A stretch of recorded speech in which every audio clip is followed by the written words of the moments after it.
Hello, my friend. Come sit with me for a moment. Pull the chair in a little closer.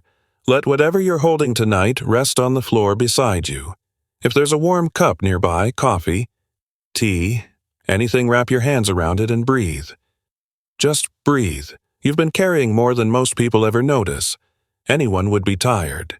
There are days when you do everything right, work hard, stay quiet, keep your head down, and still feel invisible. Like the world keeps walking past you without ever really seeing who you are or what it cost you to become this person. That kind of loneliness doesn't shout. It settles in. And it stays. This story comes from that place. It's about people who looked like they had everything the world admires. Money, marble floors, spotless reputations, yet were starving for something far more fragile: dignity. To be seen, to be treated as human, even on their worst day. It's about a woman carrying a grief so heavy it lives against her heart. About a man so afraid of losing everything that he forgets how to see anyone at all. And about the quiet courage of kindness when it costs something real. Here, you don't need to brace yourself. You don't need to prove anything. For a little while, you're allowed to soften. Let me tell you a story about invisibility, about grief, and about the moment kindness finally gets its turn. Me, it uttered. The champagne hit her apron before she had a chance to step back. The cold seeped through the white fabric, spreading across her uniform like a stain that would never quite wash out. Alara Moore stood perfectly still, while laughter erupted around her, not the warm kind folks share over supper, but the sharp, mean sort that cuts right down to the bone.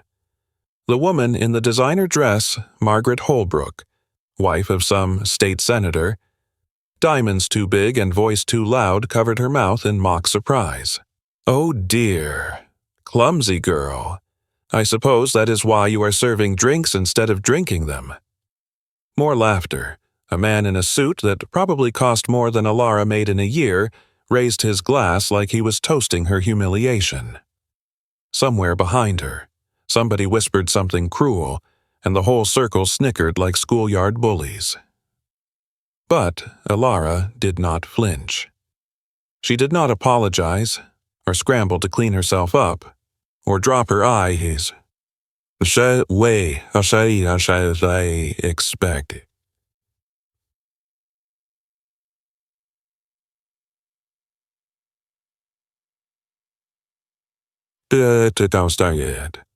Instead, she looked up straight into Margaret Holbrook's face with a stillness that made the laughter die in people's throats.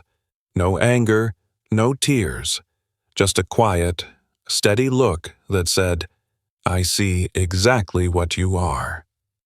Margaret looked away first, and across that grand ballroom, in a leather chair by the window with a dog at his feet and a whiskey he had not touched. Silas Vane felt something stir in his chest for the first time in 5 years. The Hamptons estate sat on the cliffs like a church without a congregation. 42 rooms, crystal chandeliers, a wine cellar worth more than most folks see in a lifetime, and a grand piano in the corner that nobody had touched since Catherine died, its surface covered with a thin layer of dust that the housekeepers knew better than to disturb. Silas stood at the window of his study, watching the catering trucks unload for tonight's charity gala. The glass reflected his face back at him, 57 years old, hair gone gray at the temples, wearing the same navy blue suit he had worn to every event for 5 years running. Navy blue, Catherine's favorite color. She used to say it brought out his eyes. At his feet, Aurora lifted her head. The husky had ice blue eyes that seemed to look right through a person, the way good dogs do. She had been Catherine's last birthday gift. Something to keep you company when I am not around, his wife had said, laughing, not knowing how true those words would turn out to be. You know what the worst part is, girl. Silas's voice came out rough. the voice of a man who did not talk much anymore. She was saying something when she went, "I love," and then nothing, just nothing. 5 years, and I still do not know how that sentence was supposed to end. Aurora whined softly and pressed her nose into his palm. "I know." He scratched behind her ears the way Catherine used to. "Maybe tonight will be different. Probably will not be. But maybe." He walked to his desk and opened the top drawer. Inside lay a photograph Catherine mid-laugh, her hair blowing in the wind, a hospital bracelet with her name on it, and a single pearl earring she had been wearing the day they met at a church social 40 years ago. He looked at them the way a man looks at a wound he is afraid to touch. Then he closed the drawer and went downstairs to pretend to be alive for one more evening. Julian Ford had worked in this house for 15 years. He moved through the hallways like a ghost, silent, efficient, invisible. That was what good butlers did. They saw everything and pretended to see nothing. They kept secrets buried so deep that even they forgot where the bodies lay. But Julian had a secret of his own. He paused at the window overlooking the garden, where a groundskeeper's young boy was chasing butterflies across the lawn. The child was maybe 6 or 7, all elbows and knees, laughing at something only children can see. Julian's hand trembled against the windowsill. Tommy would have been 19 this year. 19, maybe in college, maybe bringing a girl home to meet his old man, nervous as a cat in a room full of rocking chairs. But Tommy had died at 7. Leukemia. A county hospital with too few nurses and not enough money for the treatment that might have made a difference. Nobody came to the funeral. Not one soul. Julian reached into his pocket and felt the familiar edges of a folded paper airplane. Tommy's last creation. Made the week before he passed. 12 years, and Julian still carried it everywhere. Some days, it was the only proof he had that his boy had ever walked this earth. He turned away from the window. There was work to do, a party to run. And tonight, there was something special he had been arranging for weeks. There was a new girl on the catering staff. Quiet, brown hair. Something in her eyes that reminded him of... He shut that thought down cold. Tonight, he would break her. The way the world had broken him. The staff changing room smelled like bleach and old mop water. Alara stood before the cracked mirror, trying to get her hair to behave. Her hands would not stop shaking. They had been shaking for 6 years now, ever since the night her whole life fell apart and she had to build a new one from whatever scraps she could find. She studied her reflection 34 years old. No makeup. Uniform a size too big because she had lost weight she could not afford to lose. Her shoes had cardboard stuffed in the soles because the bottoms had worn through last month and payday was still a week off. But her hands were still something to see. Long fingers, graceful. A pianist's hands, her mama used to say, back when Mama was still alive to say such things. Mama had not known the half of it. A memory flashed through her mind. Stage lights hot on her face. A gown that cost more than a year's rent. 3,000 people on their feet at the Metropolitan Opera House, calling her name like she was somebody who mattered. She blinked. And it was gone. That woman was dead.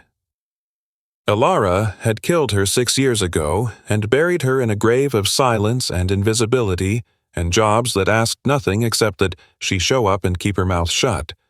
Don't sing, don't draw attention, don't let anyone see who you really are. Simple rules. She had followed them faithfully. Alara, get out here, guests are arriving. She straightened her stained apron, lifted her chin, and walked out to serve champagne to people who would never know what they were looking at.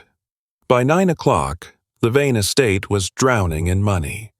Crystal chandeliers threw light across marble floors polished bright as mirrors. Women in gowns that cost more than houses floated past men in suits cut in Milan and Rome. The champagne was the fancy kind, and the finger food was made by some chef with stars after his name. A string quartet in the corner played Mozart like Mozart himself was conducting.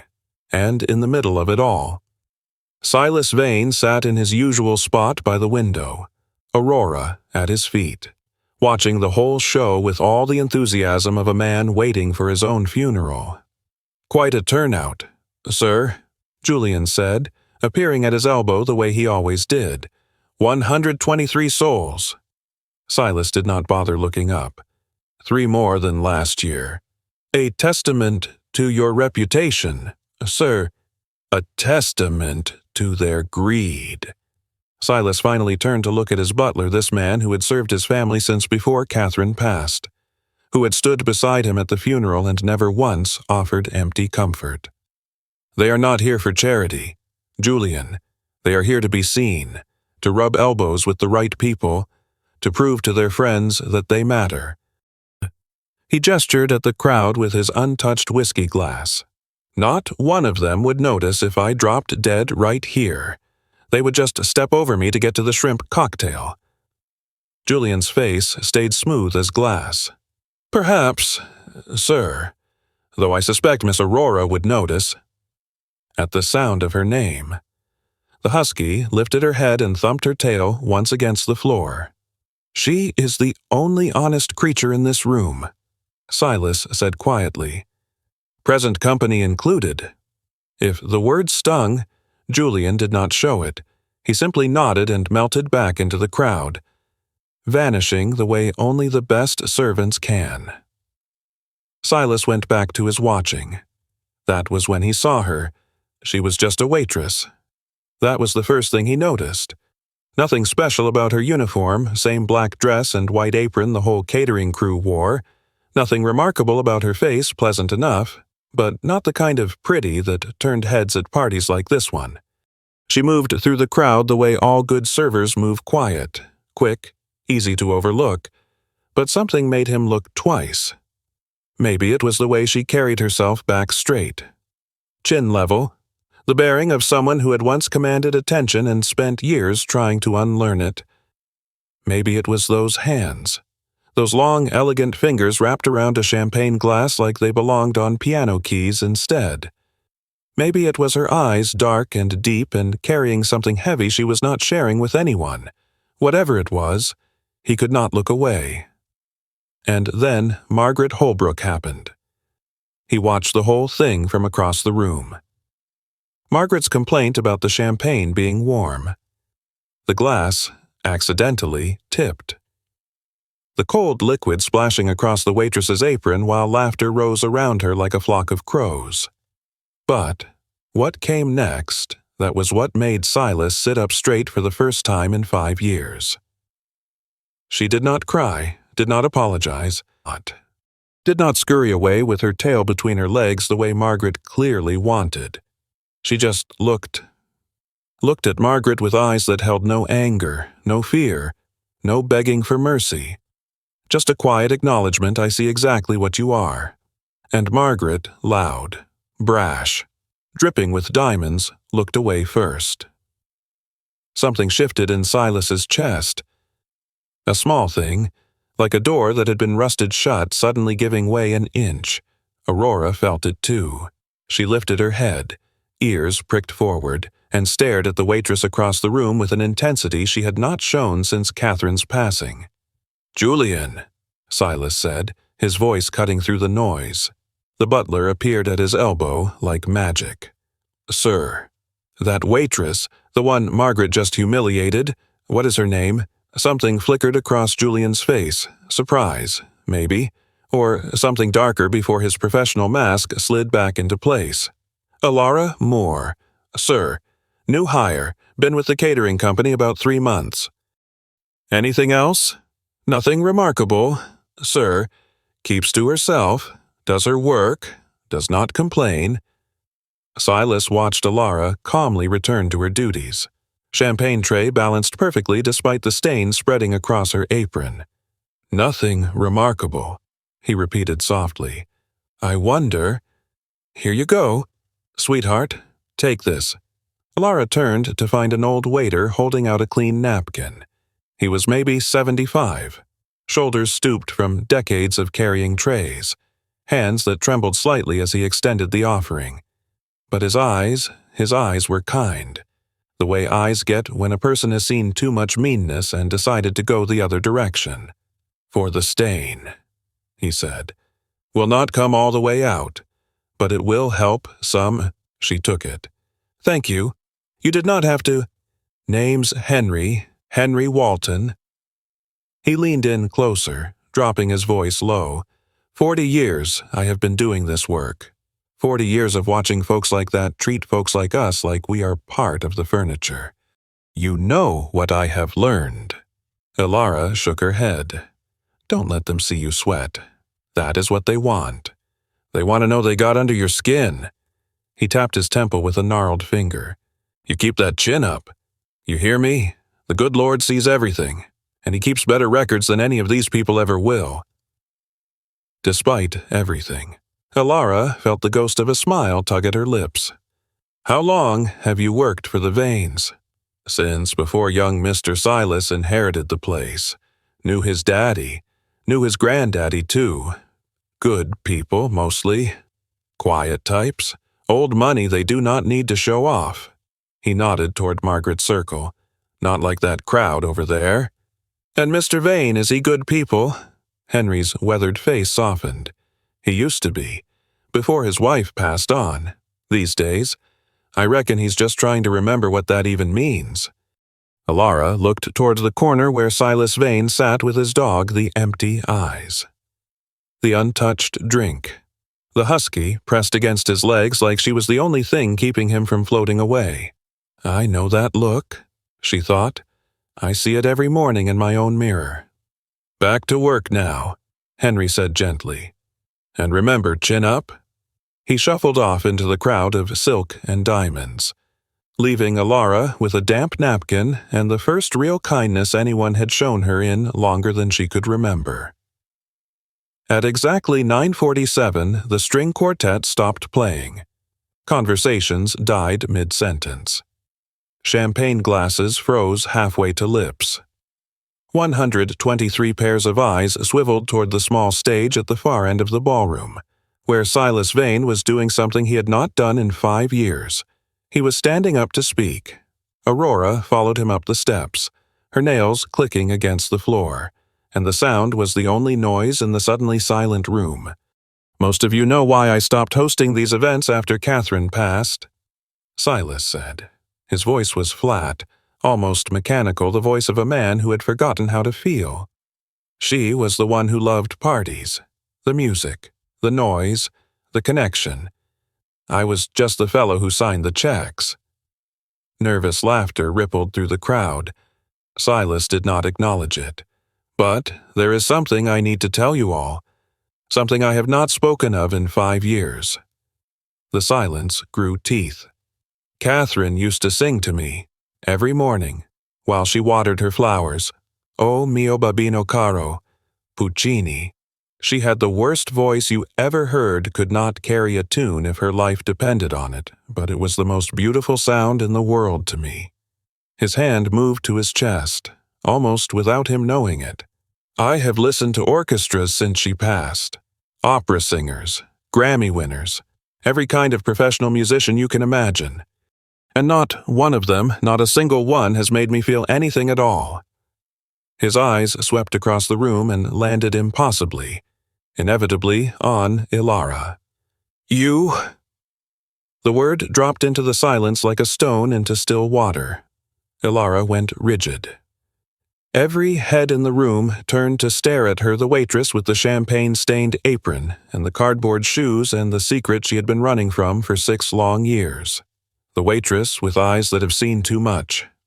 Silas continued, "If you can sing that aria, O mio babino caro, and make my heart feel something, anything at all." He let the sentence hang in the air. "I will marry you." The room erupted. Laughter. Gasps. Margaret Holbrook shrieking her disbelief loud enough to rattle the windows. Somewhere a phone came out to record. Somewhere else. Julian Ford stood in the shadows with a look on his face that Alara could not quite read because surely this waitress would crumble under the spotlight, would show herself to be exactly the nobody everyone assumed she was. But Alara was not looking at any of them. She was looking at Silas, at the hollow-eyed man who had just offered his hand in marriage to a complete stranger, at the desperate hope buried beneath 5 years of grief. And she was looking at Aurora. The husky had left Silas's side for the first time all evening and was walking toward her with a slow, deliberate purpose.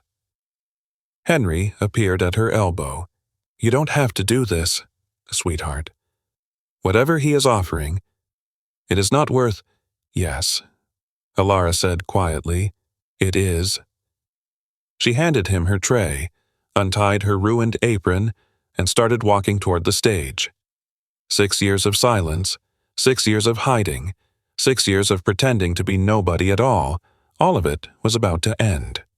If this story has touched your heart so far, I would be grateful if you would hit that like button and follow along for what comes next.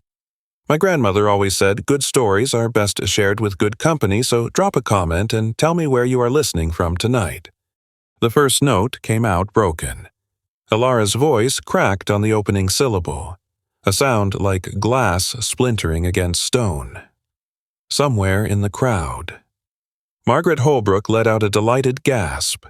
The back of Alara's neck went hot, her hands, hanging loose at her sides, curled into fists so tight her fingernails bit half-moons into her palms. 6 years of silence. And this is how it ends. She swallowed hard, tasted copper she had bitten the inside of her cheek without realizing. The stage lights were warm on her face, and sweat prickled along her hairline, threatening to drip into her eyes. 123 people were staring at her, waiting. Some with pity. Most with barely hidden amusement. But Silas Vane was not laughing. He stood at the edge of the crowd. Aurora pressed against his legs, and his eyes, those hollow, haunted eyes, held something she had not expected. Hope. Desperate, fragile, terrified hope. The same hope she used to see in her own mirror, back when she still believed things might get better.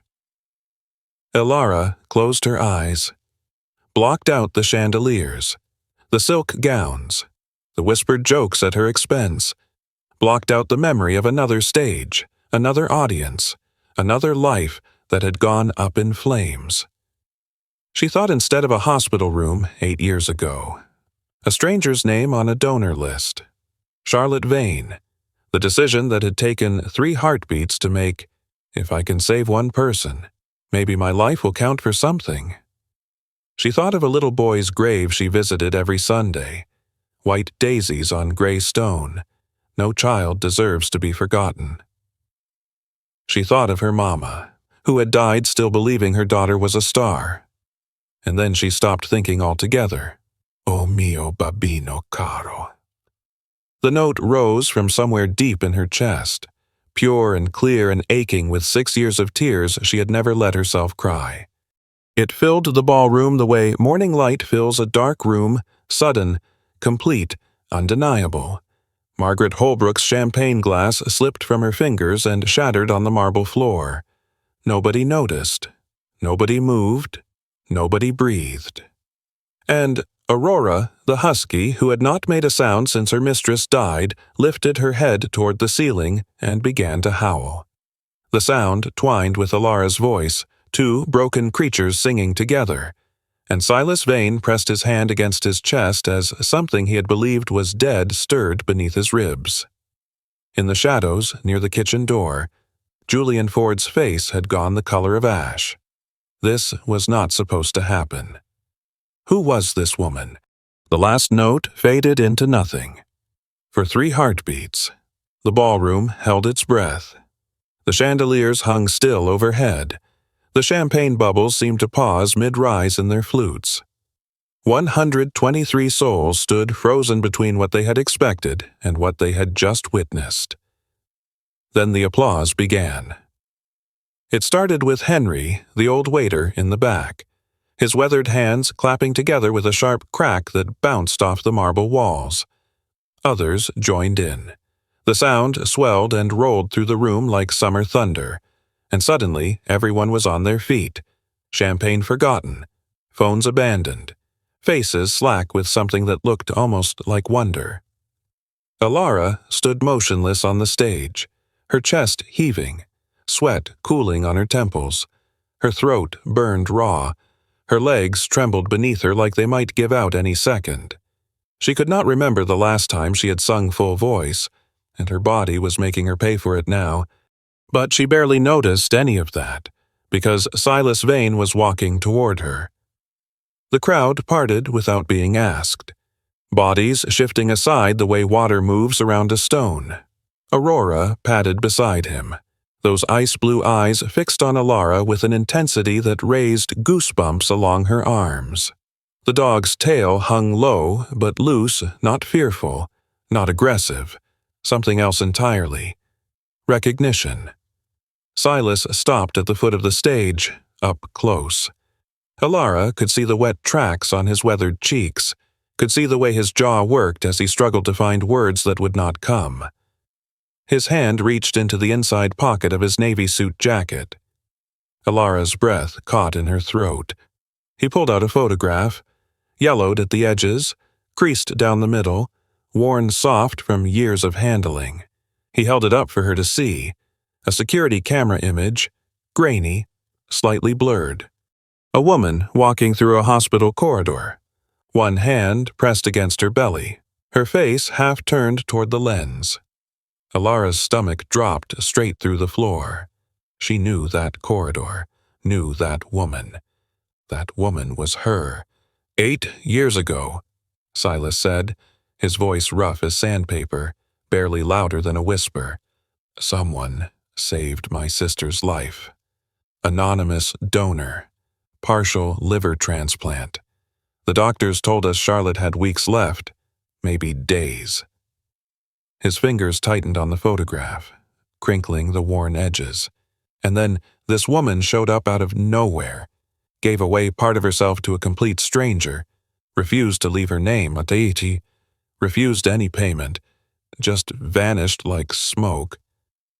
The ballroom had gone silent again.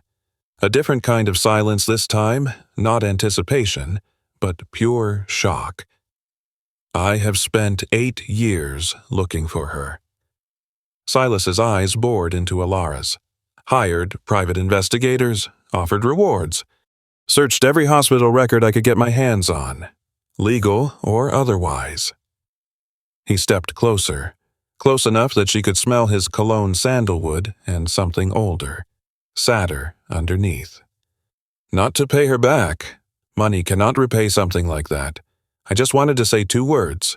2 words I never got to say to my wife before she passed. His voice cracked on that last word like a dry twig snapping. Alara's hand moved without permission, rising to touch her abdomen through the thin fabric of her uniform. The scar was still there beneath her fingers. A ridge of raised tissue that had never fully smoothed out. She pressed her palm against it and felt her own pulse hammering through her fingertips. "It is you!" Silas's words came out flat. Certain, not a question at all. Is it not behind her? Alara heard a sharp intake of breath. She turned her head. A woman had pushed through the crowd to the foot of the stage. Mid-40s, auburn hair streaked with gray, designer dress that probably cost more than Alara earned in a year. But her face, Lord, her face was the face of someone who had just seen a miracle walk through the door.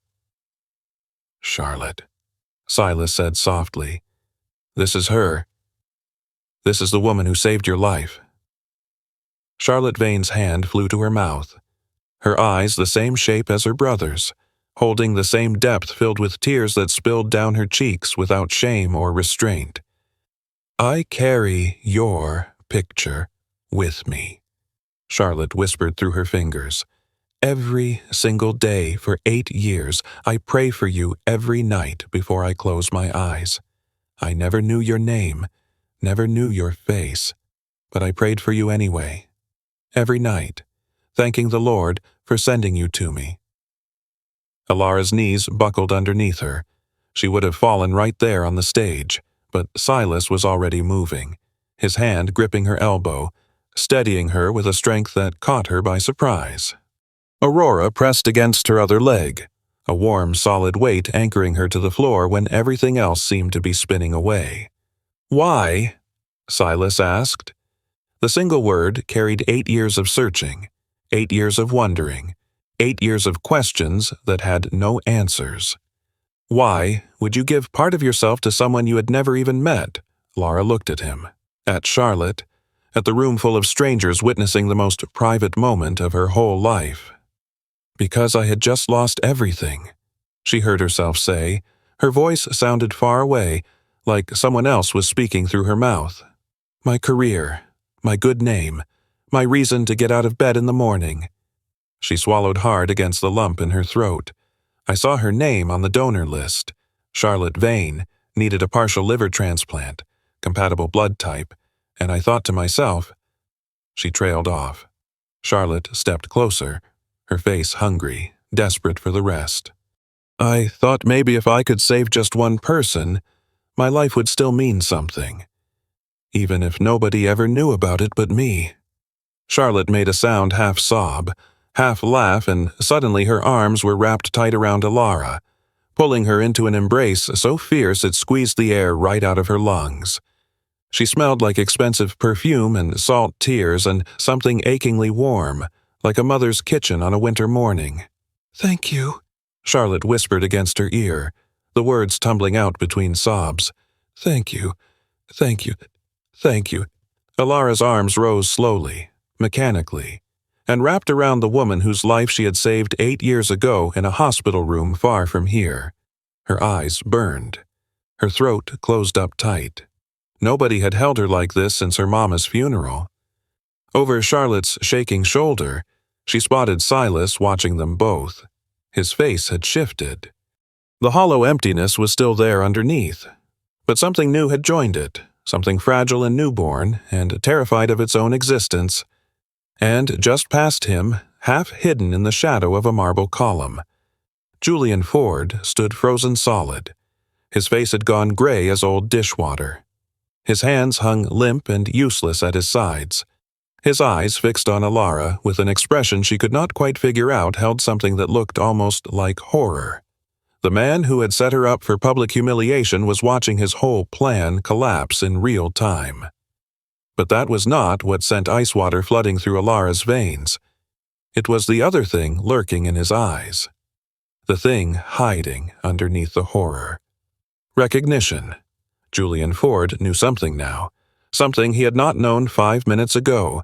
Something that had turned his careful scheme to ashes in his hands. What did he see Alara thought? Her arms still wrapped around Charlotte, her heart slamming against her ribs hard enough to bruise. What does he know now that he did not know before? And more important than any of that, what in the world is he fixing to do about it?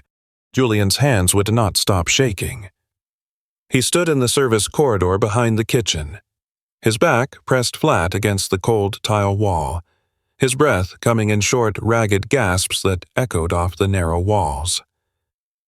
Through the swinging doors, he could hear the muffled sounds of the ballroom excited chatter, clinking glasses, bursts of applause as guests kept buzzing about what they had just witnessed. His plan was supposed to be simple. Humiliate the waitress, watch her crumble under the spotlight, prove to himself and to the whole universe that had stolen his son that the world was exactly as cruel and pointless as he believed it to be. Instead, he had watched something that made his carefully built hatred feel small and petty and wrong. Julian pressed his palms flat against the wall, letting the cold seep into his skin. His stomach churned like he had swallowed sour milk. His mouth tasted like pennies. She reminds me of Sarah. The thought came without permission, and he shoved it away with the practiced roughness of a man who had spent 12 years refusing to remember, but it came back anyway. Sarah, his wife, the woman who had stood beside him at Tommy's grave, gripping his hand so tight her fingernails drew blood. The woman who had looked at him 3 months later with dead eyes and said, "I cannot do this anymore. Julian, I cannot watch you turn into someone I do not recognize." She left on a Tuesday, packed one suitcase, did not look back. Julian had never blamed her. How could he? She was right. He had become someone unrecognizable, a man made of nothing but anger and bitterness and an endless gnawing need to make somebody, anybody, pay for what he had lost. The service door swung open with a creak. Julian straightened up fast, his butler's mask sliding into place with the ease of 15 years of practice. But when he saw who had stepped through, the mask slipped right off again. Henry Walton stood in the doorway, his old eyes sharp despite the tremor in his spotted hands. "Saw you duck out," Henry said quietly. He stepped into the corridor and let the door swing shut behind him. The sounds of the party faded to a distant murmur. "Figured you might need a minute to yourself." "I am fine." "No." Henry shook his head slow. "The way old men do when they have seen too much to be fooled. No, son. You are not fine, and truth be told, neither am I." He shuffled closer, his footsteps scraping against the linoleum. "That girl out there, the one you have been setting up all evening, do not think I did not notice what you were doing." Julian's jaw went tight as a drum.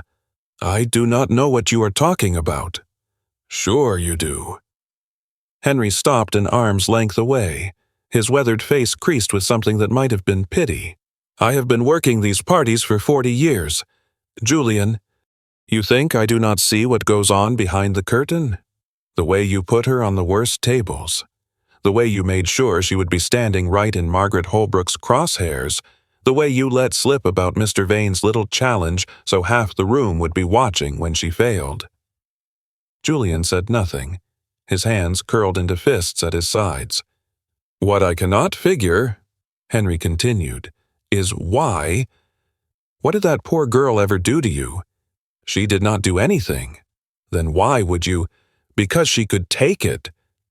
The words burst out before Julian could stop them, raw and ugly and true as gospel. Because she stood there while that Holbrook woman dumped champagne all over her, and she did not flinch, did not cry, did not beg. She just took it, like it did not matter one bit, like she was above it all. Henry was quiet for a long spell. Then, "That made you angry." "Yes, because your boy could not take it. Because the world broke him into pieces, and nobody lifted a finger to help. And you had to stand there and watch it happen with your hands tied behind your back." Julian's vision blurred. He blinked hard, refusing to let the tears fall. "Do not talk about my son." "Tommy." Henry said the name, gentle as a prayer. "That was his name. Was it not? I remember, when you first came to work here. You kept his picture in your wallet, showed it to anybody who would look. Proud papa. You were—" Julian's throat closed up. He could not speak, could not move, could not do anything but stand there while this old man took apart the walls he had spent 12 years building brick by brick. What happened to that fellow? Julian. The one who loved his boy so much he showed strangers his picture. He died. Julian's voice came out cracked down the middle. He died in a hospital waiting room while doctors told him there was nothing more they could do.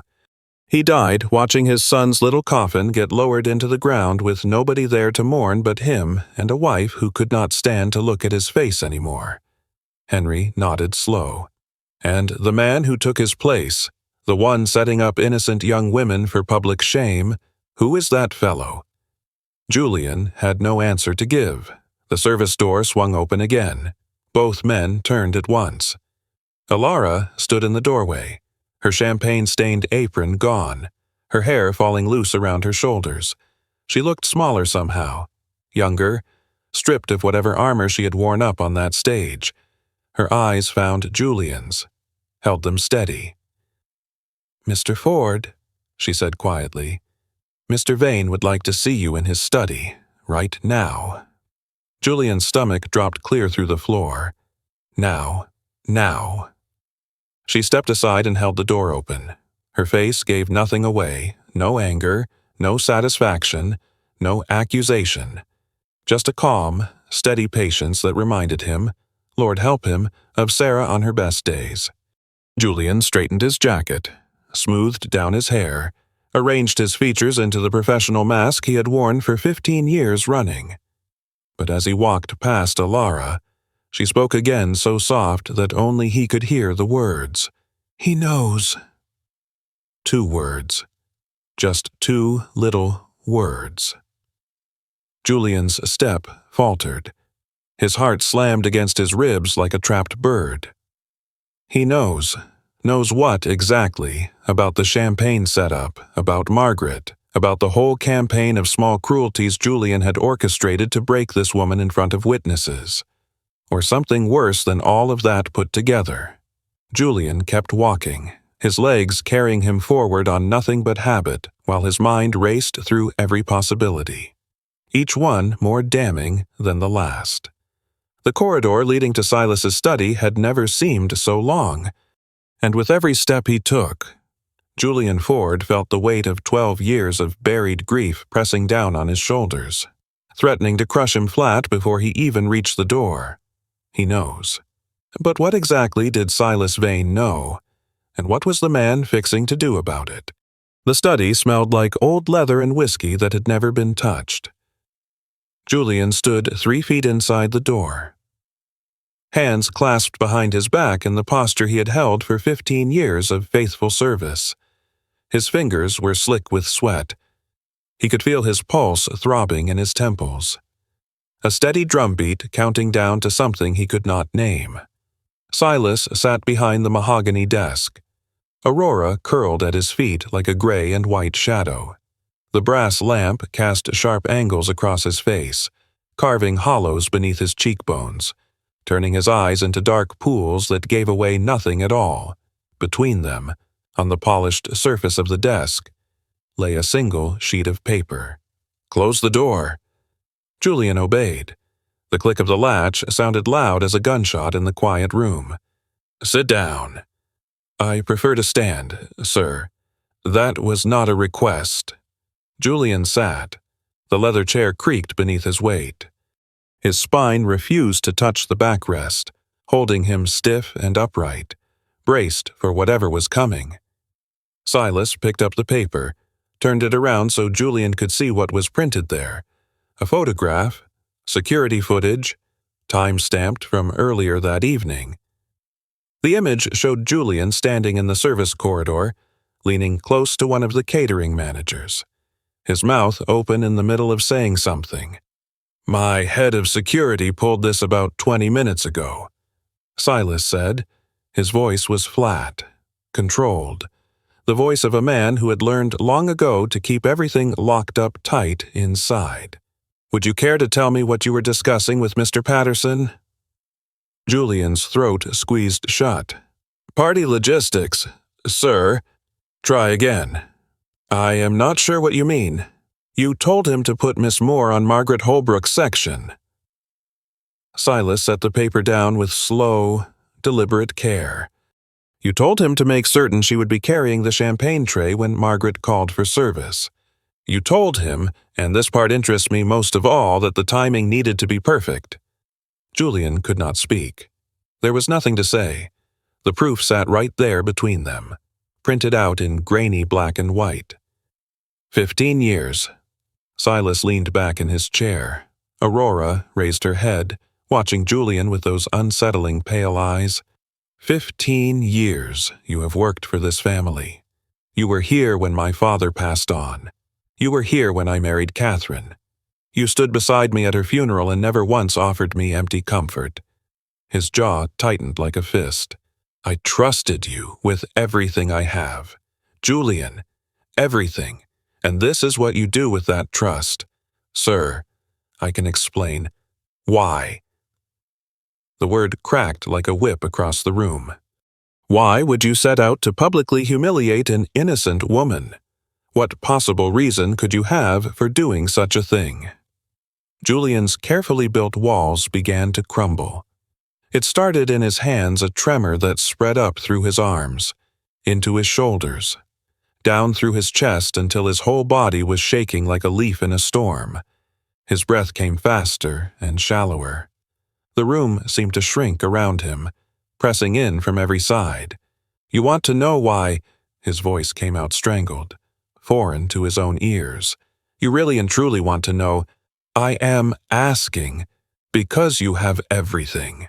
The words exploded out of him, 12 years of grief compressed into a single moment of detonation.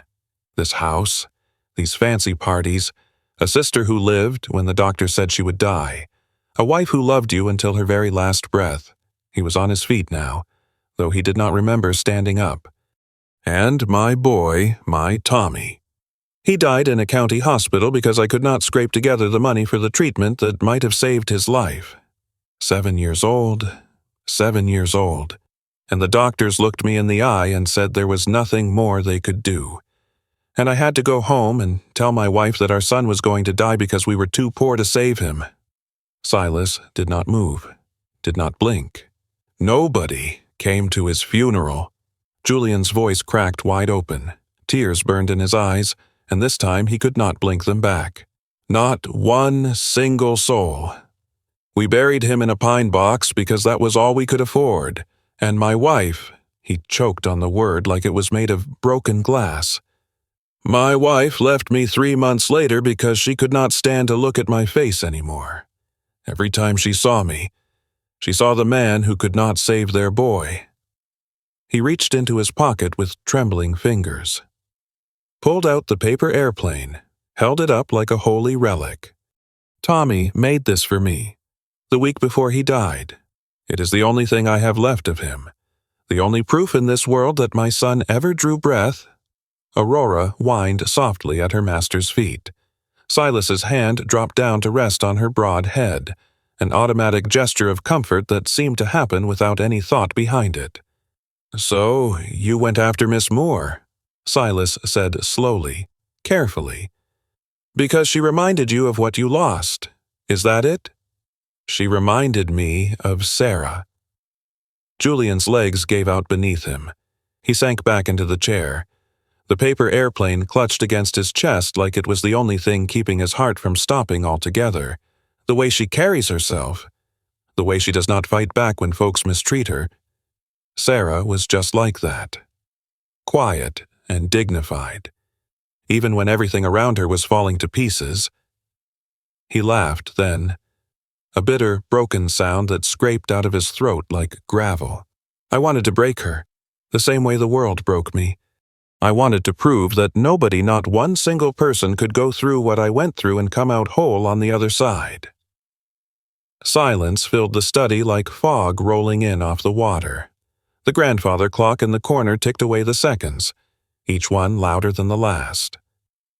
Julian could hear his own heartbeat, could feel the wetness on his cheeks, could smell the ghost of that hospital room that had never quite left his memory no matter how many years had passed.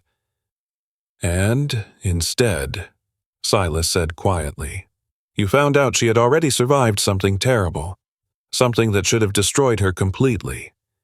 And she came through it whole anyway. Julian nodded. He had no more words left.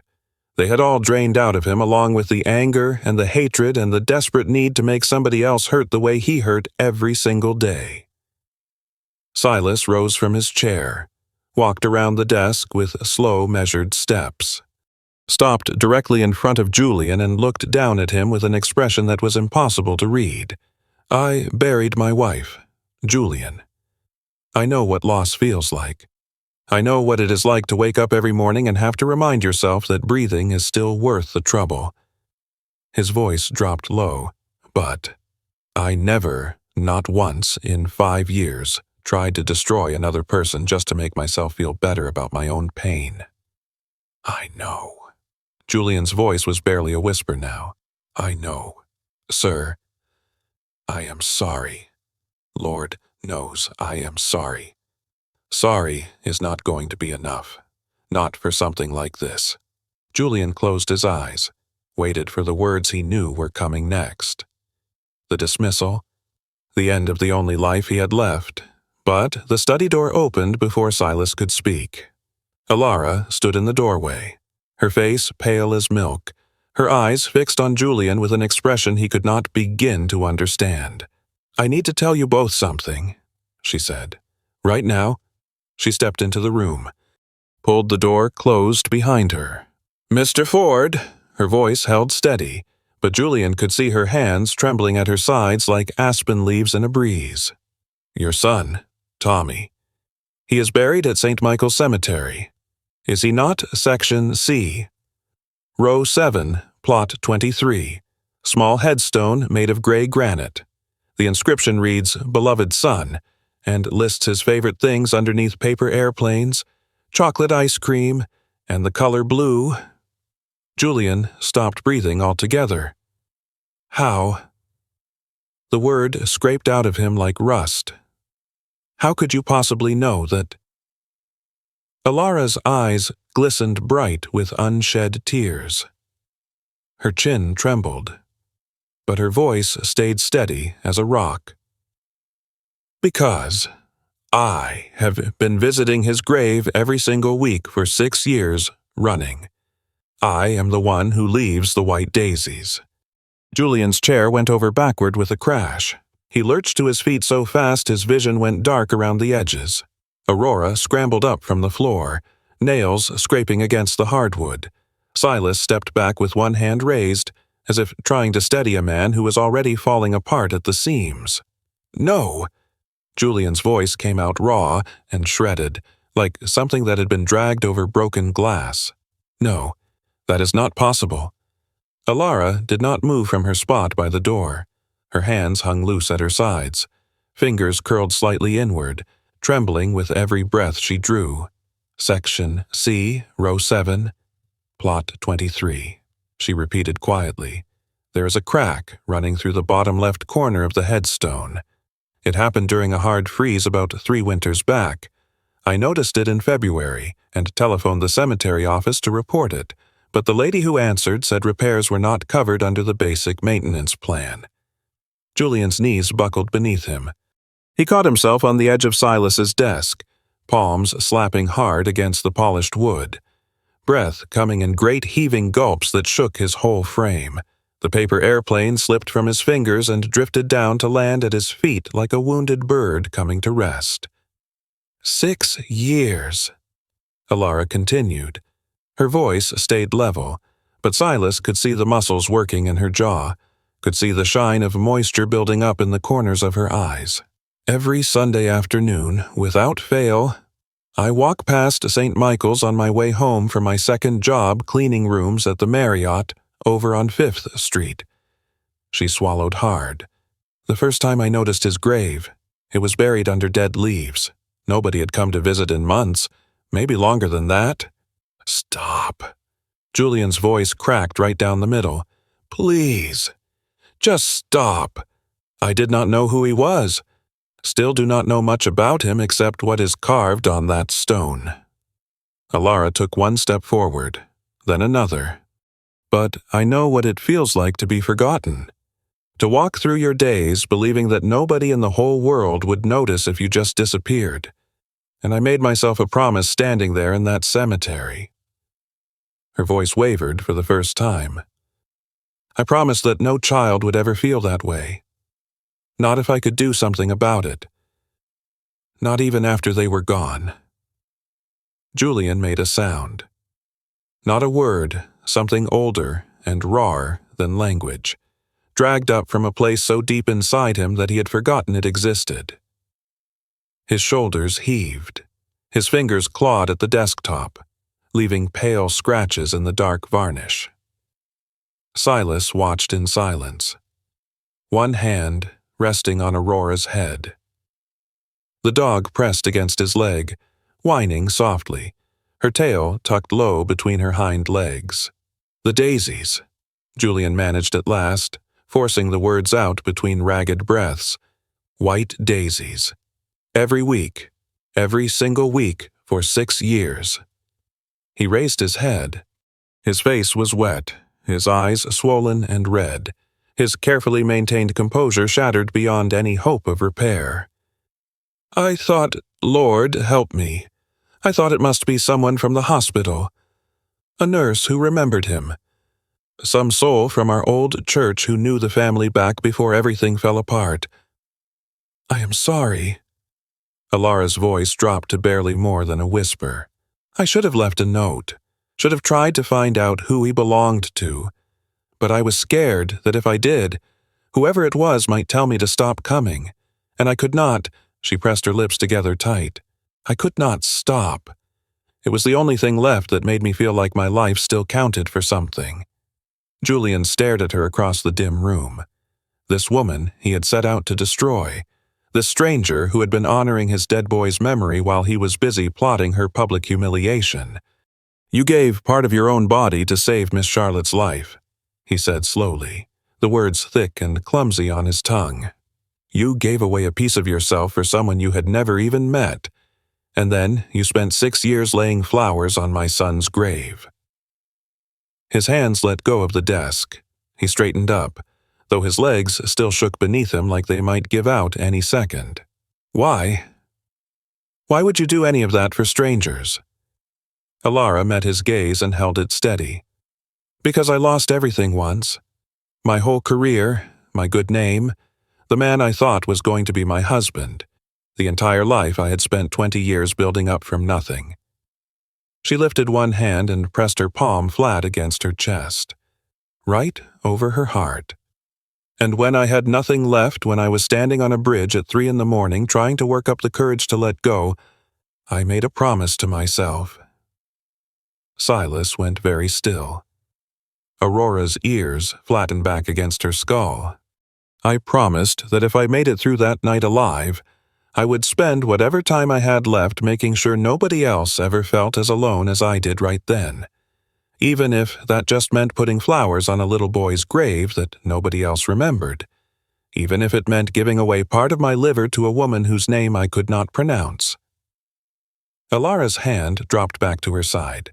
"I figured if I could keep just one person in this world from feeling forgotten, then maybe all the pain I went through would end up meaning something after all." The grandfather clock ticked in its corner, outside the study windows. The sounds of the party had faded to a distant murmur, like waves breaking on some far-off shore. The three of them stood there in a triangle of lamplight, bound together now by secrets none of them had ever planned to share. Julian bent down slow and careful, picked up the paper airplane from where it had fallen, smoothed out the creased wings with fingers that still trembled. "Tommy made this for me," he said softly, more to himself than anyone else. "The day before his last operation. He was so weak by then, he could barely fold the paper straight. But he would not let anybody help him. Said he wanted to make me something I could keep forever." He let out a sound that was half laugh and half sob, "As if I could ever forget that boy. As if I could ever forget one single thing about him." Alara stepped closer. She was near enough now to touch him, near enough to see the gray stubble on his chin, the deep grooves carved around his eyes, the map of grief etched into every line and hollow of his face. "He knew how much you loved him," she said gently. "He must have known. Nobody makes a gift like that for someone they are not certain about." Julian's composure, what little remained of it, crumbled away to nothing. The sob that tore out of him was ugly and raw and animal, the sound of 12 years of dammed-up grief finally breaking through the walls. His shoulders shook, his whole body folded in on itself, and before Silas could move to catch him, Julian Ford was down on his knees in the middle of that fancy study, the paper airplane clutched against his chest, weeping with the abandon of a man who had kept everything bottled up inside for far too long. Alara knelt down beside him. She did not speak, did not offer any hollow words of comfort. She simply laid her hand on his shoulder and let him cry, her own tears sliding quiet and steady down her cheeks. Silas watched them both, the billionaire standing apart, the butler on his knees, the waitress kneeling beside him in the lamplight. 3 broken people who had somehow found their way to one another in this room that smelled like old leather and dust and grief that had been left to fester too long. Aurora padded forward and pushed her cold nose against Julian's free hand. The old man reached out blind and buried his fingers in her thick fur, holding on to her like she was the only solid thing left in a world that had started spinning out of control. "I tried to destroy you," Julian said between sobs, the words muffled against the paper airplane. "I wanted to break you in front of all those people. I wanted to watch you fall apart the same way I fell apart." "I know." Alara's voice was soft as cotton. "I heard what you told Mr. Walton out in the corridor." Julian's head snapped up. His red-rimmed eyes went wide as saucers. "The door was open," Alara said quietly. "I heard everything. About Tommy, about Sarah, about why you have been so angry at the whole world for so long. And you still came in here after everything I did to you." Alara looked at him with something in her eyes that Julian could not name, something that made his chest ache in a way it had not ached since the day he buried his son. "You did not need to be punished. Mr. Ford, you needed somebody to see you. The real you underneath all that anger. Not the butler, not the mask you wear for other folks. Just the father who lost his boy and never got the chance to say goodbye."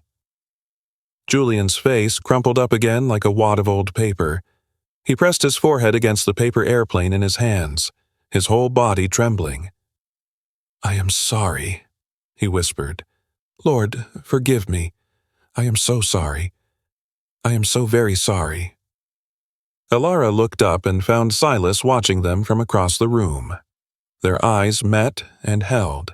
"What happens now?" she asked. Silas opened his mouth to answer, but before he could get a single word out, the study door flew open with a bang. Charlotte stood in the doorway, face white as chalk, her telephone clutched tight in one shaking hand. "Silas!" Her voice came out high and tight with something that sounded like fear. "You need to see this right now. Someone at the party posted a video. Alara's performance. It already has 200,000 views." Alara's blood went cold in her veins. "The comments," Charlotte continued, her voice cracking around the edges. "Somebody recognized her. They are saying—" She looked at Alara with something almost like horror dawning in her eyes. "They are saying you are Elena Castellanos, the opera singer who vanished 6 years ago after that plagiarism scandal destroyed her career." The name hit Alara like a fist to the stomach. The name she had buried deep. The identity she had killed and left for dead. The ghost she had spent 6 years running from as fast as her legs could carry her. And now, in the span of a single evening, everything she had built, her anonymity, her safety, her carefully constructed invisibility, was crashing down around her ears. "Is it true?" Silas asked quietly. Alara closed her eyes. Is it true? The question she had been dreading for 6 long years. The question that would force her to finally turn around and face the past she had tried so hard to outrun. She opened her mouth to give him an answer, but her telephone buzzed in her pocket, cutting her off mid-breath. She pulled it out with numb fingers, looked down at the screen. The blood drained straight out of her face. One text message, from a number she had not seen in 6 years. 2 words glowed up at her from the cracked glass. "Found you." The telephone slipped from Alara's fingers. It struck the hardwood floor with a crack that seemed to echo through the whole room. The screen flickered once, twice, then went dark, but not before Silas caught a glimpse of those 2 words burning bright in the notification bar. "Found you." "Who sent that message?" Silas stepped forward, his voice sharp as a blade. "Alara!" "Who sent that to you?" She could not answer. Her throat had closed up completely, her lungs refusing to draw breath. The walls of the study seemed to press inward, the ceiling dropping lower with each passing heartbeat. 6 years. 6 years of running. 6 years of scrubbing toilets and serving cocktails and sleeping in rooms she paid for by the week. 6 years of looking over her shoulder every time she walked down the street, flinching at footsteps behind her, holding her breath whenever a stranger looked her way a second too long. And now, in the span of a single evening, all of it had come to nothing. Elena Castellanos. Charlotte was reading from her telephone, her voice unsteady. Rising star at the Metropolitan Opera. Youngest soprano to headline a full season in 30 years. Disappeared in 2018 after accusations of plagiarism destroyed her career. She looked up with wide eyes.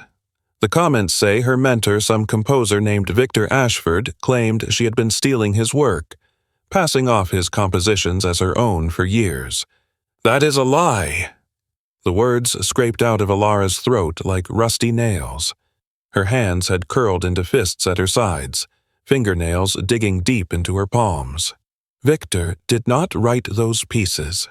I wrote every single one of them. He was my teacher, my mentor, the man I thought I was going to marry. A sound escaped her that might have been a laugh if it had not hurt so much. Then he took my compositions and put his name on them. When I tried to fight back, he told the whole world I was the thief. Said I had seduced him to get close to his work. Said I was unstable and could not be trusted. Julian had risen from the floor, his face still wet with tears. Why did you not prove the truth? The original manuscripts, the drafts, gone. The word fell from Alara's mouth like a stone dropping into a well.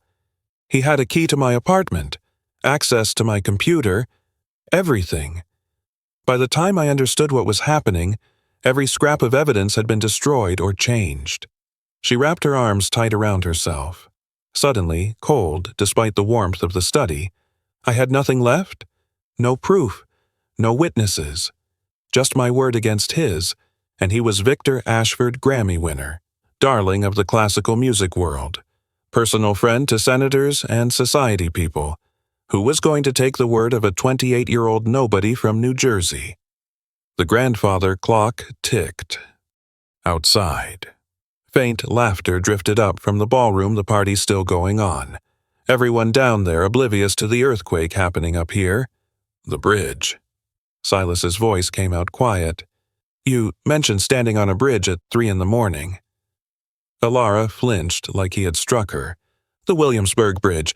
3 months after Victor took everything, so I thought, I had lost my apartment. Spent every penny I had on lawyers who could not help me. I was sleeping in my car and eating out of trash bins behind restaurants, asking myself every morning why I kept bothering to breathe. Charlotte made a small, wounded sound. Julian's face went the color of old ashes. I stood on that railing for 2 hours. Alara continued. Watched the sun come up over the East River, and somewhere in there I realized that if I jumped, Victor would have won everything. He would have taken my music, my reputation, my future, and finally my life. And I was not going to give him that satisfaction. Not ever. She bent down and picked up her telephone from the floor. The screen had cracked from the fall. A spiderweb of broken glass spreading across those 2 terrible words underneath. But she could still read them clear as day. Found you. So I disappeared instead, changed my name, cut my hair short, took work where nobody would think to look for an opera singer waitressing, cleaning hotel rooms, night shifts at factories. Her thumb traced along the crack in the screen. I figured if I stayed invisible long enough, he would forget about me, move on and find somebody else to destroy. But he did not forget. Silas's voice was flat. No? Alara's hands started shaking again. He did not. 6 months after I vanished. The first message showed up. Different number, but I knew it was him. Just 3 little words, I see you. I packed up everything I owned that same night, fit it all in one garbage bag, and took a bus to Philadelphia. And it happened again after that. 4 more times. Different cities, different jobs, different lives I tried to build from scratch. She pressed her palm against her stomach, feeling the ridge of scar tissue through the thin fabric. Every time, I started to believe I might be safe. Every time I let myself hope I could make something real. Another message would show up. and I would have to run all over again. The study door still stood open. Through it, Alara could hear the distant sound of music from the ballroom, glasses clinking, voices murmuring. A whole world of wealth and ease down there, completely unaware that a wolf was circling just outside the walls. "This time is different," she said quietly. "This time, the whole world watched me sing. 200,000 views, my face, my voice, my real name." She looked at Silas, at Charlotte, at Julian, still clutching his paper airplane like a shield against everything bad in the world. "I have to leave. Tonight." "No." Silas stepped forward. "You are not running anymore." "You do not understand what he is—" Alara backed toward the door, her movements jerky and uncoordinated. "Victor is not just some jealous man I used to know. He is obsessed. He has spent 6 years hunting me across this country because I dared to tell the truth about what he did. If he finds out where I am, if he shows up here, then we will handle him together." Silas's voice stayed calm, steady, the voice of a man who had spent decades solving problems other folks thought were impossible. "I have lawyers, security people, resources you cannot begin to imagine. Whatever this man has done to you, whatever he is planning to do next, we can stop him. You cannot stop someone like Victor." Alara's back hit the doorframe hard enough to make her wince. "You have no idea what he is capable of. The things he promised to do to me if I ever—" Her telephone buzzed in her hand. She looked down at the cracked screen. Another message from that same number. "Beautiful performance tonight. The Aria was always your best piece.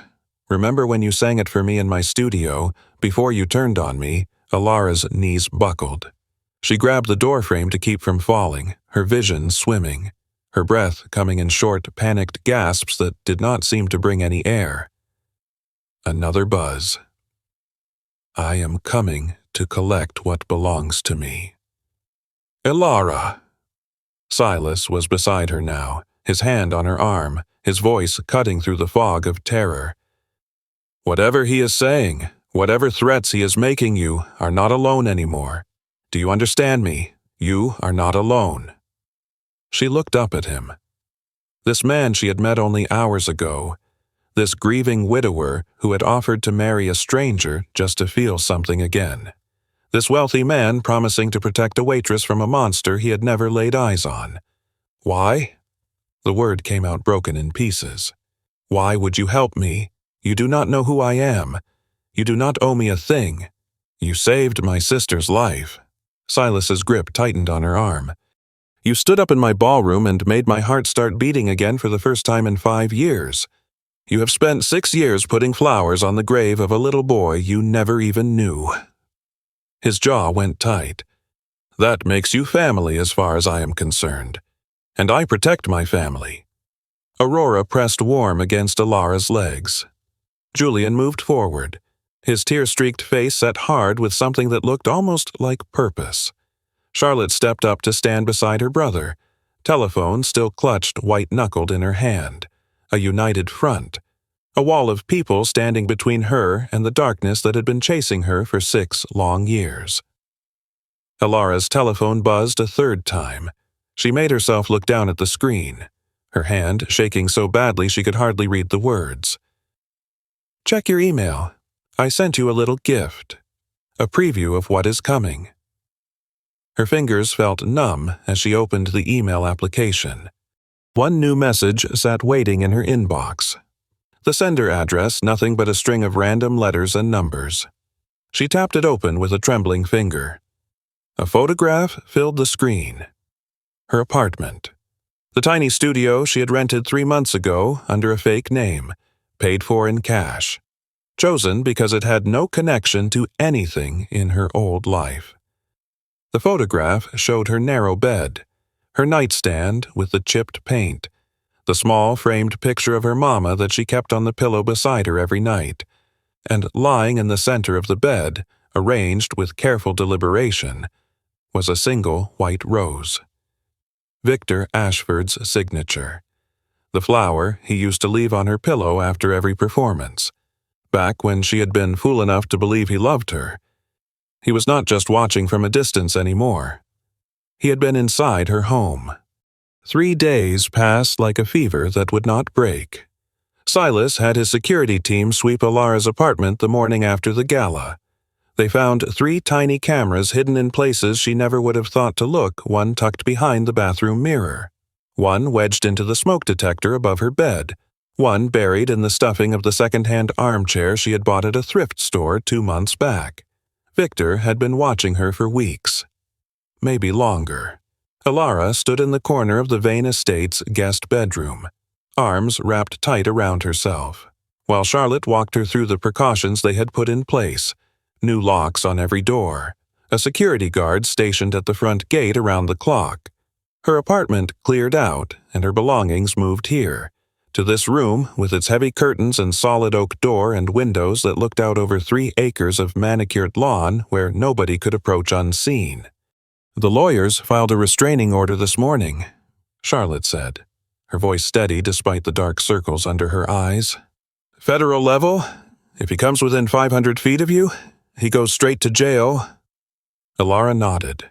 Her throat felt too tight for words. "And the police are taking the stalking charges seriously now.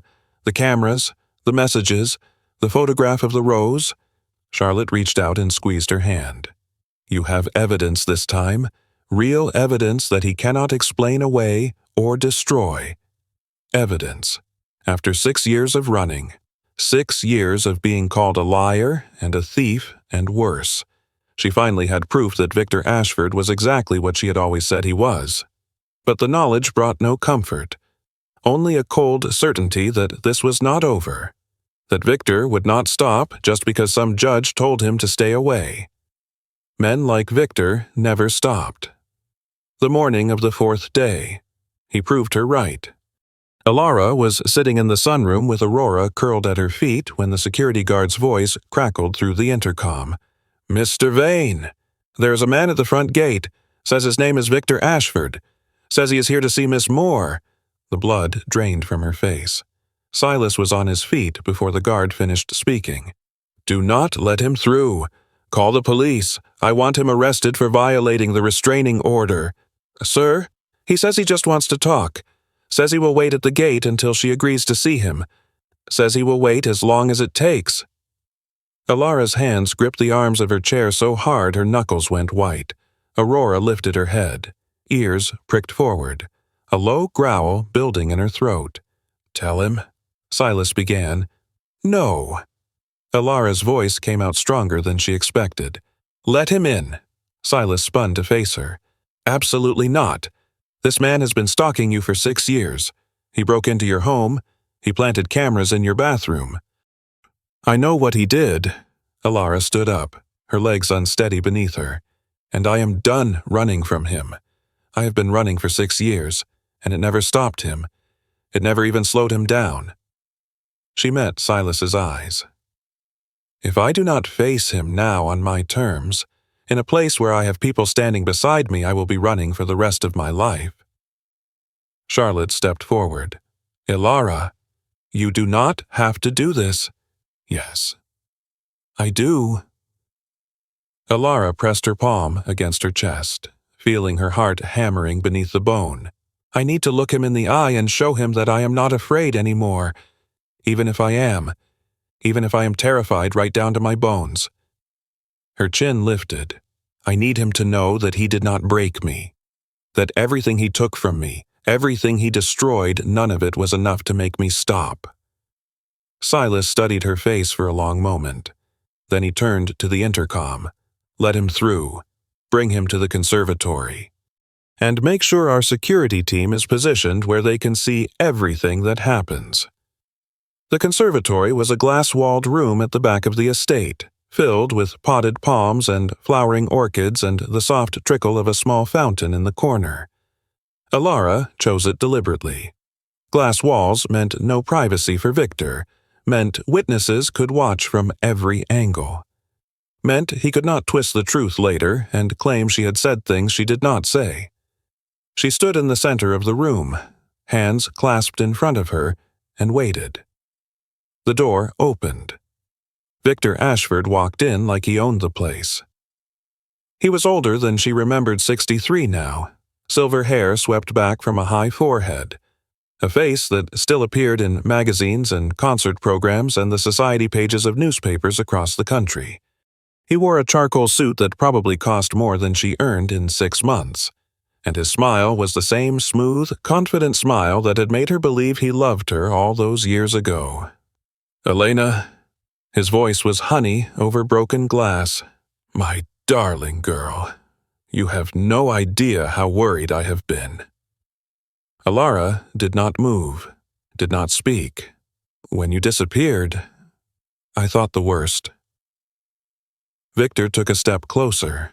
His cologne reached her first sandalwood and bergamot, a scent that used to make her feel safe and now made her stomach turn. "I blamed myself. You know, I should have handled things differently. Should have found a way to make you understand that I was only trying to protect you." "Protect me," the words scraped out of her throat. "You stole my music. You destroyed my career. You told the whole world I was a thief and a liar. I told the truth as I understood it at the time." Victor spread his hands in a gesture of helpless sincerity. "We were both under so much pressure. The accusations, the investigations, it was chaos. I said things I did not mean, things I have regretted every day since. You planted cameras in my apartment." Victor's smile did not waver. "I was concerned about your safety. After everything you went through, I worried you might—" He paused, his expression shifting to something that was supposed to look like grief. "I worried you might hurt yourself. I just wanted to make sure you were all right. You broke into my home and left a rose on my bed, a peace offering, a reminder of how things used to be between us, before everything went wrong." He took another step closer, close enough now that she could see the individual threads in his silk tie. "I miss you, Elena. I miss what we had together. All I want is a chance to make things right." His hand reached out toward her face. Alara stepped back. "Do not touch me. Elena, my name is Alara now, and I am not your darling girl. I am not your student. I am not your victim anymore." Her voice grew stronger with each word, drawing power from somewhere deep inside that she had forgotten existed. "I know what you did. I have always known, and I am done being afraid of you." Victor's smile flickered. Just for a moment, barely a heartbeat, something dark and ugly showed through the cracks in his polished facade. Then the mask slid back into place, smooth and seamless. "You are confused," he said gently. "Traumatized. It is understandable, after everything you have been through, but I can help you, Elena. I can make all of this go away. Just come back to me, Otate, and we can start fresh. Put all this unpleasantness behind us. I am not going anywhere with you, ever. Think about what you're saying." His voice hardened just a fraction. "Think about what you are throwing away. I made you, Elena. Everything you ever accomplished, every note you ever sang, you owe it all to me. Without me, you are nothing. Just a waitress with a pretty voice and no future." Alara looked him straight in the eye. "I am the woman who survived you," she said quietly. "I am the woman who gave away part of her own body to save a stranger's life.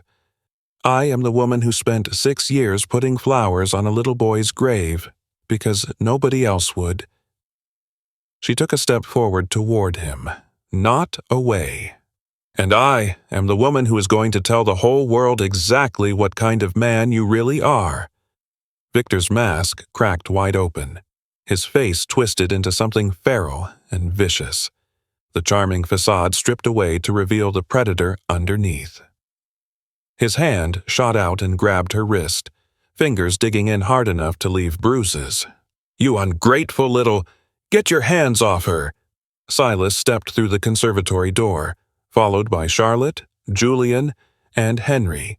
Behind them, through the glass walls, Alara could see 2 security guards moving into position. Victor's grip tightened for a fraction of a second. Then he let go. stepping back with his hands raised and that smooth smile sliding back into place. Misunderstanding, he said easily. We saw everything. Henry's weathered voice cut through the air like a blade. Every word you said, every lie you told. He held up his telephone, the screen showing a video still recording. And now, so will everybody else. Victor's face went pale as milk. You have 30 seconds to leave this property, Silas said, his voice flat and cold as winter ice. If you ever come near Miss Moore again, if you ever contact her, follow her, or so much as look in her direction, I will destroy you. I will use every resource at my disposal to make certain you never work again, never perform again, never show your face in polite society again.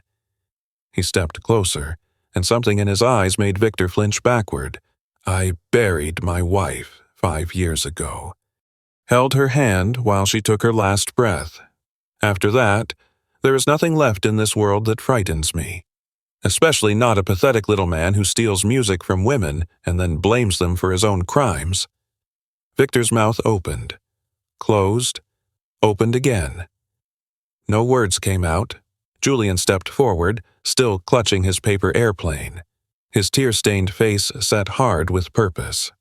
I spent 12 years hating the whole world because I lost my son. 12 years trying to make other folks hurt the way I hurt.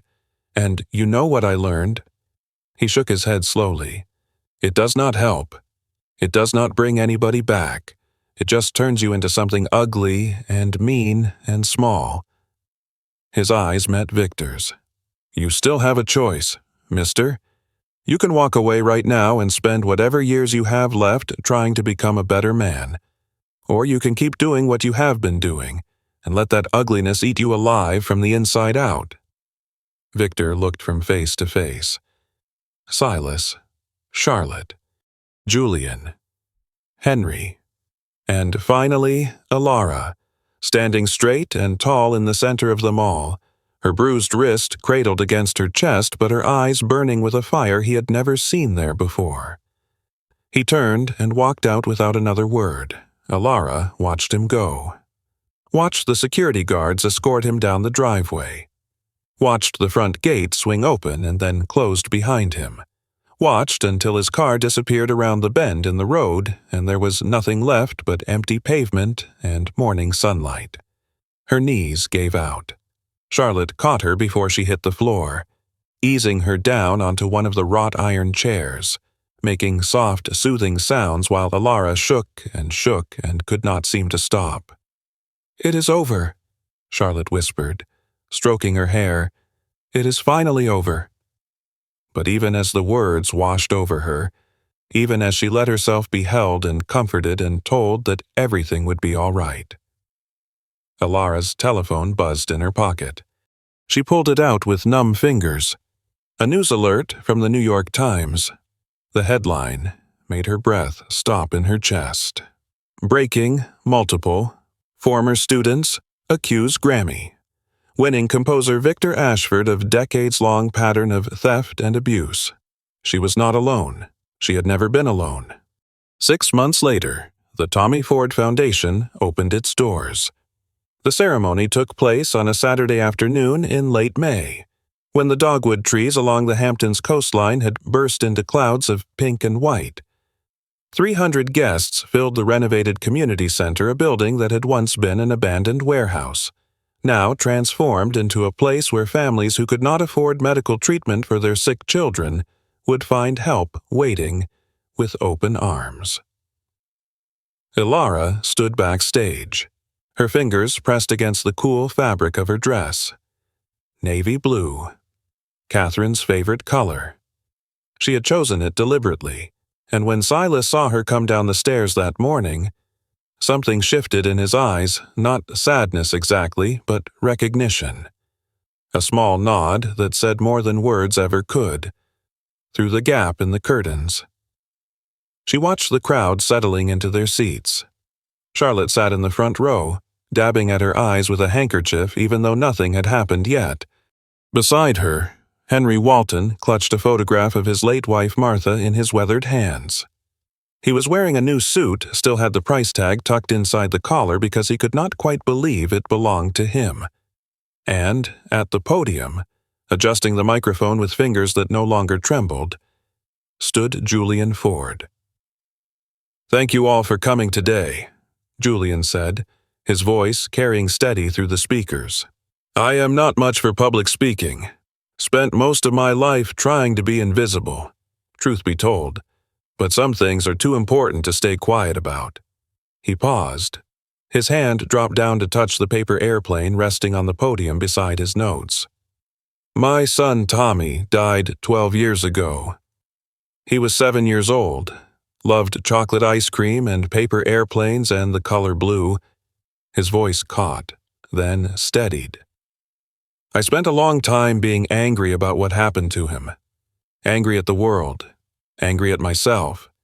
Angry at folks who had done nothing wrong except remind me of everything I had lost."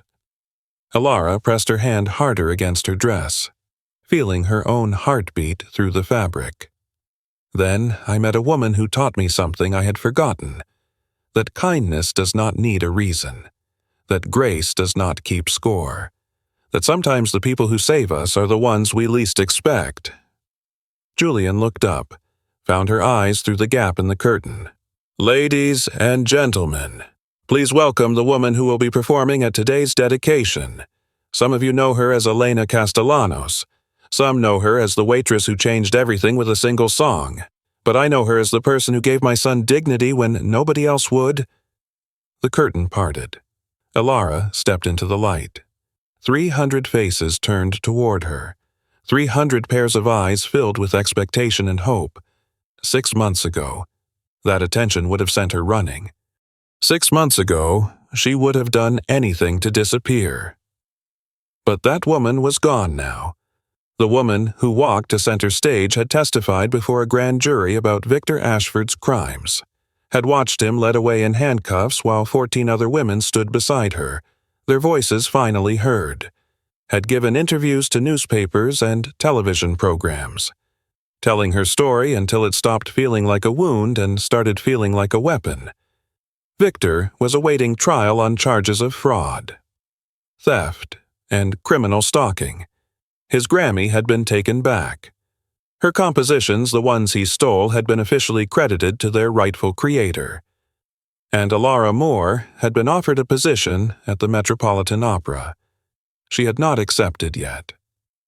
Some things, once broken, could not be put back together the same way, but, standing here now, preparing to sing for a foundation that would help children like Tommy, this felt right. This felt like the person she was always meant to become. The accompanist began to play. The opening notes of the aria filled the room, soft and aching.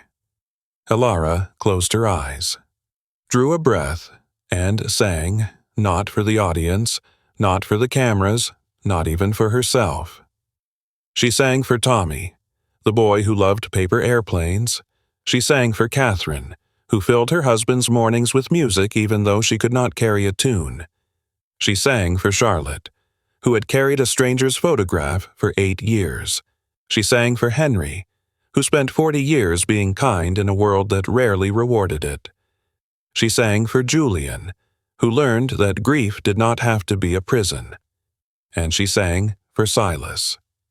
Sitting in the front row with Aurora's head beneath his hand and his eyes closed and the smallest smile on his lips. When the last note faded, the silence held for 3 heartbeats. Then the applause began. Charlotte was on her feet, tears streaming down her face. Henry clutched Martha's photograph to his chest. Julian stood at the side of the stage, the paper airplane pressed over his heart, and Silas was walking toward her through the crowd. He stopped at the edge of the stage, looked up at her. "I never did marry you," he said. "After that night at the gala, never followed through on my challenge." Alara smiled. "I noticed. I would like to fix that." He reached into his pocket and pulled out a small velvet box. "Not because of a dare. Not because you made my heart feel something, but because, in 6 months, you have become the first person since Catherine, who makes me want to wake up in the morning." He opened the box. A simple ring, one diamond set in white gold, rested against dark velvet. "I am not asking you to save me," Silas said. "I am asking if you would let me stand beside you, every day, for as long as you will have me." Alara looked at the ring, at the man holding it, at Aurora, waiting beside him with something that looked almost like approval in her ice-blue eyes. She thought about the bridge she had stood on 6 years ago, the darkness that nearly swallowed her whole. The promise she made as the sun rose to spend her remaining years making sure nobody else felt as alone as she had. She had kept that promise, in ways she never imagined. "Yes," she said. Silas's face transformed. Not joy, exactly, something deeper. Peace. He climbed the steps to the stage, took her hand, slid the ring onto her finger. Aurora bounded up after him, tail wagging, pushing between them and demanding attention. Alara laughed bright and unguarded as she knelt to scratch behind the dog's ears. "She approves," Charlotte called from the front row. "Always had good taste," Silas replied. The crowd began filtering toward the reception. Julian approached, paper airplane still in his hand. "Mr. Vane, Miss Moore." He hesitated. "I wanted to thank you, for the foundation, for giving me a chance to turn my boy's memory into something that helps other children." Alara took his weathered hands in hers. "Tommy would be proud," she said softly. Julian nodded once, sharply, then turned toward the exit with his shoulders straight for the first time in 12 years. Henry appeared at her elbow, face glowing. "Quite a day," he said. "My Martha always said kindness is what separates us from the animals, not brains or fancy houses, just plain kindness." He patted her hand. "You take care of yourself, and that man of yours." "I will." Silas slipped his arm around her waist. Ready. Almost. She walked to the piano at the side of the stage, sat down on the bench. Catherine's favorite piece, the one she played every morning. Silas's throat worked. "Chopin, Nocturne in E-flat." Alara nodded and began to play. She played it simply, without embellishment, the way someone who loved music but never quite mastered it might play. Imperfect, human, real. When the last note faded, Silas opened his eyes. "Hey, that is exactly what she sounded like," he said, voice rough. "How did you know?" Alara rose from the bench, took his hand. "Because that is how I would have played it before I learned to be perfect instead of present. Sometimes the most beautiful music comes from love, not technique." They walked toward the exit together, Aurora trotting ahead, late afternoon light streaming through the windows. At the door, Alara paused, looked back at the empty stage. 6 months ago. She was a waitress with cardboard shoes and a secret killing her from the inside. 6 months ago. She stood before strangers and let everything she had been hiding pour out in a single song. She had not known what that moment would lead to, the connections she would make, the people she would help, the person she would become. But standing here now, Silas's hand warm in hers, Aurora's fur brushing her leg, the sound of children laughing drifting in from outside, she understood. Her grandmother had been right all those years ago. Good things come to those who wait, and sometimes the best things come to those who finally stop running. In the end, it was never loud the way people expect endings to be. No grand declaration, no moment that fixed everything at once. Just a quiet settling, like dust after a long storm. What lingered was not the opera hall, or the wealth, or the spectacle that had drawn so many eyes. What remained was something softer, the feeling of being seen without having to explain yourself, the ache of kindness arriving too late and still arriving. Many of us carry moments like that, small acts that were never meant to be witnessed. Decency offered when no one was keeping score. The courage it takes to stay gentle in a world that keeps asking us to harden. Not every wound closed that night. Not every loss found its answer. And that was all right. Some stories are allowed to rest without resolving themselves, allowed to breathe without being named or understood. It is enough that something heavy was shared, enough that, for a moment, no one stood alone. Thank you for being here. Thank you for staying with this story.